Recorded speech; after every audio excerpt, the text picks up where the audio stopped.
Sebelum kita pergi lebih jauh dalam topik Becoming Deviant, saya akan menerangkan tentang konsep sosiologi penyelewengan. Konsep sosiologi penyelewengan mengenal pasti seseorang yang memainkan peranan sosial yang mempamerkan tingkah laku yang bercanggah dengan norma masyarakat. Bahagian ini adalah untuk menekankan beberapa teori sosiologi utama penyelewengan. Sebahagian daripada ini juga untuk mencari punca dalam struktur keseluruhan masyarakat, manakala yang lain mencari punca dalam proses di mana individu datang untuk melakukan perbuatan menyimpang. Menurut Kamus Dewan 2003, tingkah laku devian didefinisikan sebagai perlakuan yang menyimpang atau melencong. Tingkah laku devian juga boleh didefinisikan sebagai tingkah laku yang melanggar norma-norma masyarakat tertentu. Ianya juga ditakrifkan sebagai sebarang tingkah laku yang tidak memenuhi norma-norma sosial sesuatu kumpulan atau masyarakat. Perbuatan penyelewengan dan peranan penyelewengan. Beberapa orang menganggap tingkah laku yang berkaitan dengan penambahan heroin sebagai hasil fizikal yang mudah pergantungan di mana penagih hilang kawalan apabila ketagih. Kebanyakan kes penagihan dadah ini bermula dari sekolah, di mana kawan-kawan selalu menawarkan peluang untuk mencuba. Managing Deviance ataupun pengurusan Devian. Terdapat 5 kaedah dalam pengurusan deviance. Yang pertama, kerahsiaan. Jika orang lain tidak pernah mengetahui tentang perbuatan penyelewengan atau aktiviti seseorang dalam peranan menyimpang, orang itu akan terlepas daripada sebarang sekatan negatif. Contohnya, jika kita lakukan kesalahan tingkah laku seperti mengambil dadah dan kita tidak pernah memberitahu atau tunjukkan pada orang lain bahawa kita adalah seorang penagih, masyarakat tidak akan tahu yang kita terlibat dengan gejala negatif. Secara tidak langsung, kita terlepas daripada kecaman dan pandangan yang negatif. Yang kedua, manipulasi tetapan fizikal.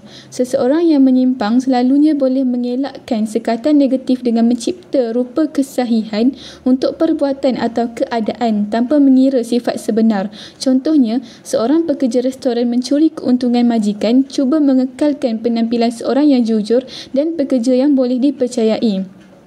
Seorang pekerja cuba untuk memanipulasikan majikannya dengan menunjukkan sifat dan peribadi yang baik untuk mendapatkan kepercayaan. Sebagai contoh, kita membuat kesalahan dan kita cuba untuk tutup kesalahan tersebut dengan menunjukkan kebaikan diri kita depan orang lain supaya orang tidak beranggapan bahawa kita bersalah.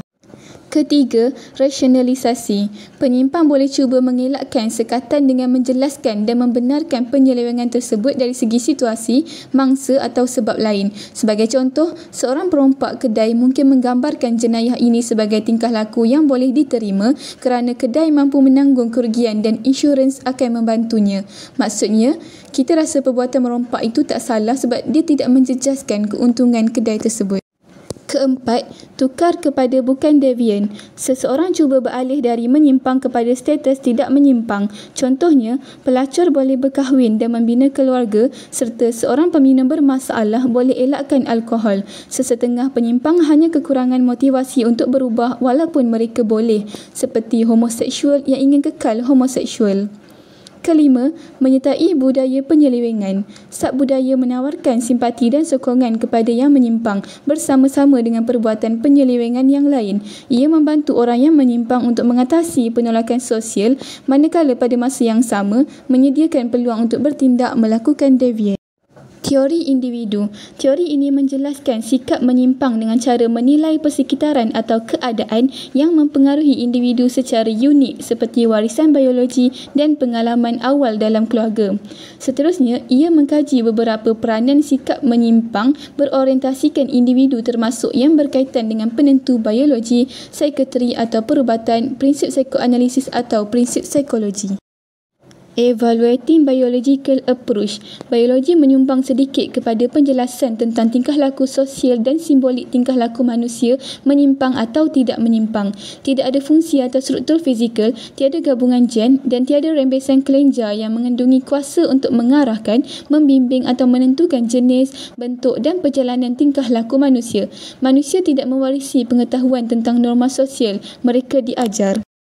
Psychiatry Model of Deviance. Menurut ciri kepribadian psikologi yang menyimpang dikatakan termasuk ketidakamanan emosi, ketidakmatangan perasaan kekurangan, ketidakupayaan untuk memaparkan kasih sayang dan agresif. Pengalaman kanak-kanak menghasilkan tingkah laku menyimpang. Menurut Freud yang menulis tentang id, ego dan superego, dia juga bercakap tentang pemacu biasa yang mesti dikawal seperti pemacu seks dan pemanduan agresif. Evaluating the Psychiatric Model. Deviance menyimpulkan beberapa penyakit menyebabkan masalah. Ini mengambil dari tanggungjawab peribadi untuk tindakan. Pakar psikologi tidak bersetuju dengan tingkah laku biasa. Terdapat terlalu banyak kepelbagaian. Perbuatan menyimpang itu adalah bukti kepada penyakit mental. Konklusinya, penilaian menyimpang biasanya melihat dari perspektif seorang yang bukan devian, tetapi mereka memerlukan pemahaman yang betul untuk memahami makna menyimpang. Untuk menghargai menyimpang, terdapat pelbagai kaedah yang mana devian mengendalikan penolakan atau stigma daripada bukan devian, antaranya teknik pengurusan. Semua tingkah laku individu adalah berdasarkan kes-kes tertentu menuntut tafsiran yang berbeza-beza bagi istilah dipilih. Keadaan kehidupan awal seperti zaman kanak-kanak, pengalaman dan mental merupakan faktor yang akan memberi kesan terhadap pilihan yang dilakukan. Sekian, terima kasih.